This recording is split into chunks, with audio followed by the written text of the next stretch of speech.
¿Qué sensación tuvo al acabar los dos debates? En el primero tuve la sensación de que habíamos hecho un debate correcto y en el segundo la sensación de que lo habíamos hecho muy bien. ¿Por qué cree que unas cuantas webs le dan como ganador del debate? Creo Porque que su tono fue, digamos, el tono más bajo, no utilizó expresiones contundentes, no estuvo muy agresivo con el resto de los candidatos. ¿Eso fue un factor pensado? ¿Eso se lo había estudiado, no? creo que enlazamos con un sentimiento general.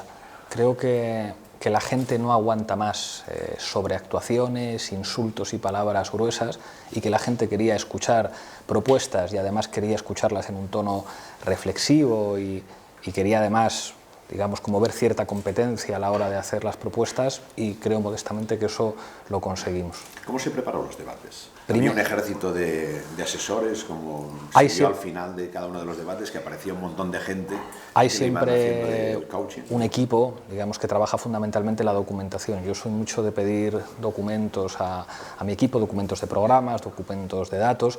Me enfado mucho si me dan un dato incorrecto, porque luego te pueden hacer el fact-check. Entonces, ahí, bueno, pues contento de que tenemos las mejores notas en los análisis que se han hecho después, de si todos los datos y las cifras que han dado los candidatos eran correctas. Ahí, digamos, aprieto mucho a mi equipo, que en general me dan documentos magníficos. El primero de los debates, digamos, tenía un formato muy tradicional y muy esperable, por lo tanto era básicamente trabajar propuestas y trabajar programa, pero creo que era un formato más aburrido para el espectador. El segundo, digamos, me hizo estar muchas horas pensando qué hacer y recibiendo muchas sugerencias, y finalmente hablé con un amigo que es actor, que es director de cine, con Dani Guzmán, que me dijo: relájate, sé tú mismo, vete a echar la siesta, no te preocupes, tú los contenidos ya lo sabes, y le hice caso, me fui a echar una siesta. Esto es Cruyff, salir y disfrutar. Esto Pues prácticamente... fue un poco así, fue un poco Johan Cruyff, de sé tú mismo, tú los temas ya te lo sabes, y ve a escuchar, ve a ver qué preguntan los periodistas, a ver qué dicen los demás candidatos. ¿Qué es lo que más ahora viéndolo, digamos, viendo los dos debates por el retrovisor, qué es lo que más le sorprendió de lo que ocurrió en estos 2 días? Me sorprendió que algunos candidatos no rectificaran el tono bronco, o sobre todo en el caso de los candidatos de la derecha. Creo que a la gente no le gustó la sobreactuación y los insultos en el primer debate. Insistir en eso más en el segundo creo que fue un error por su parte. Y en el caso de Pedro Sánchez, creo que en política hay que decir las cosas como son. Le pude preguntar muchas veces: aclare usted de una vez si va a llegar a un acuerdo con Ciudadanos. No lo aclaró y eso creo que no le fue bien. ¿Pero usted cree que va a llegar a un acuerdo si sumaran? Creo que sí, creo que habrá una presión enorme de poderes económicos para que eso se produzca, y esto no es solamente intuición, es información. Pero Albert Rivera lo ha dicho por activa y por pasiva. Bueno, lo que pasa es que Albert Rivera en las elecciones de hace 3 años prometió no pactar con Rajoy y no pactar con Pedro Sánchez, y pactó con los dos. Primero con Pedro Sánchez y luego con Rajoy. En 2015 en Andalucía prometió no investir a Susana Díaz y llegó a un acuerdo de investidura con Susana Díaz, y ahora ha llegado a un acuerdo con el PP y con Vox. Creo que la palabra de Rivera no es un elemento en el que alguien prudente pueda fiarse. Yo creo que si les dieran los números habría muchas presiones para que ese acuerdo se produjera, y eso yo creo que lanza un mensaje muy claro a los electores progresistas, que creo que tienen claro que la única garantía de que haya un gobierno de izquierdas es que nosotros estemos en él.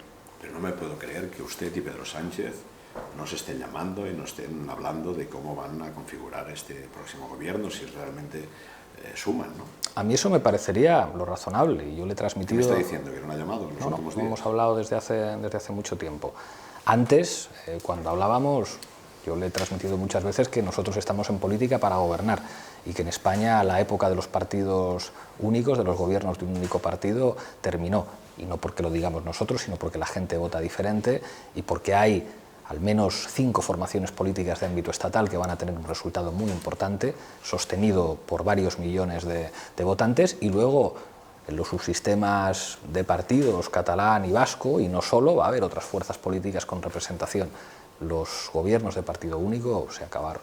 ¿Por qué se ha hablado tanto de Cataluña en esta campaña? Por cierto, en el primer debate se habló bastante de Cataluña En el siguiente, la verdad es que fueron apenas unos minutos, ¿no? Pero es verdad que Cataluña ha estado muy presente en esta campaña. En Cataluña hay un conflicto y que está además en una situación muy grave. Pero en los debates, incluso en los mítines, Cataluña prácticamente es un argumento para desgastar al adversario, no para buscar una solución de cómo salimos del contencioso, ¿no? Pero habrá que intentar buscar una solución. Yo creo que estamos en un escenario de excepcionalidad. A nosotros muchas veces nos han dicho: no os va bien hablar de esto, y creo que siempre hemos sido coherentes, hemos dicho que hay que defender el diálogo, que hay que apostar por la negociación y que eso implica que todas las fuerzas políticas, cada uno con nuestras propuestas que son diferentes, nos sentemos a negociar.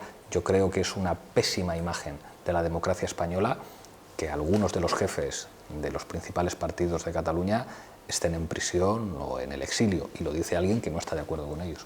Se habla de la palabra diálogo, pero yo creo que la hemos vaciado de sentido. Cuando hablamos de Cataluña y pedimos diálogo, en realidad, ¿qué es lo que estamos pidiendo desde el punto de vista de su formación? Lo primero, una mesa de formaciones políticas.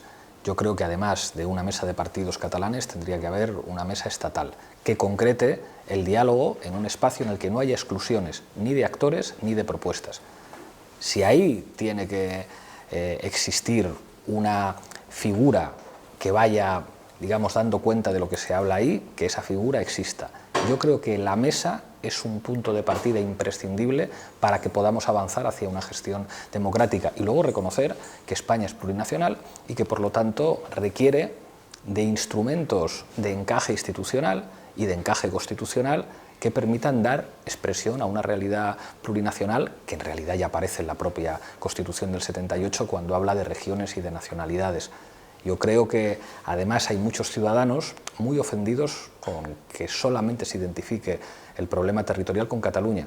Ayer yo pude hablar en el debate del problema de la infrafinanciación en la Comunidad Valenciana, del problema del tren en Extremadura, de las realidades insulares que hacen que muchos ciudadanos tengan menos servicios públicos, o de la España vaciada, la España rural, que no tiene, digamos, servicios de atención médica adecuados y suficientes. Eso también es problema territorial. Si al final hubiera, digamos, un pacto de izquierdas, ¿ustedes les gustaría entrar en el gobierno?